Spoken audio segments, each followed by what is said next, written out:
So Formula One's a really hard sport to come into. Even the likes of Lewis Hamilton would have had to spend a fair amount of money from karting to Formula One. Is it unfair? Yes, absolutely. Is it based all on talent? Sadly, no. So let's have a look at how much it costs to get into F1. So let's have a look at karting. I mean, about 7 years, the total cost of $300,000 to $400,000. Typically, you begin at 7 to 8 years old, and that covers fuel, equipment, repairs, travel, entry fees, etc. And sadly, from karting, it only gets more expensive there to Formula 4. This progresses to a regional Formula 4 around 14 years old, and you're able to advance directly to Formula 3 if you're successful. The cost, $350,000 to $400,000 per season. Next up, we've got something that's called Formula Regional, typically debuting between the ages of around 16 to 18 years old.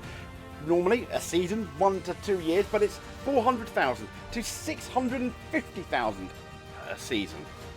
Now onto something that a lot of you F1 fans may well recognise, Formula 3. Yet the jump from F3 to F4 requires exceptional performance and, sadly, a lot of money. That's $600,000 to $1 million per season. All in dollars, remember, but that's potentially for 1 to 2 years.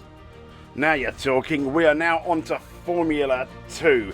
Yep, the move to Formula 2, formerly GP2, is based once again on being absolutely exceptional, maximum performance and, sadly, maximum money.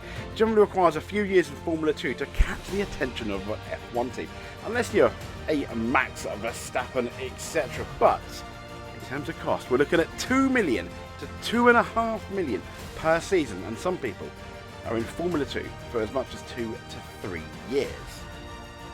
So well done, you've now made it to Formula 1.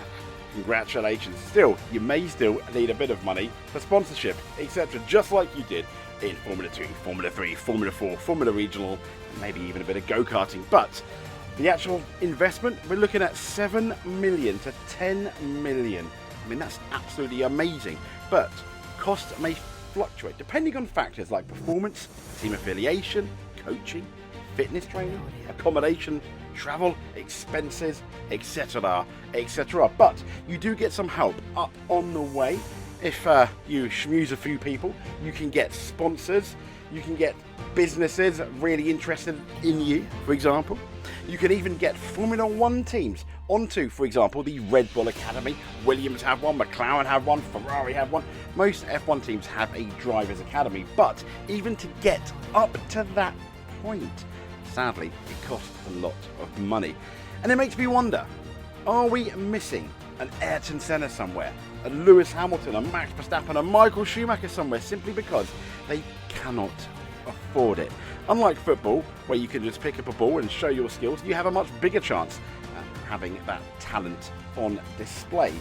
In respect of motorsport, sadly, still very difficult.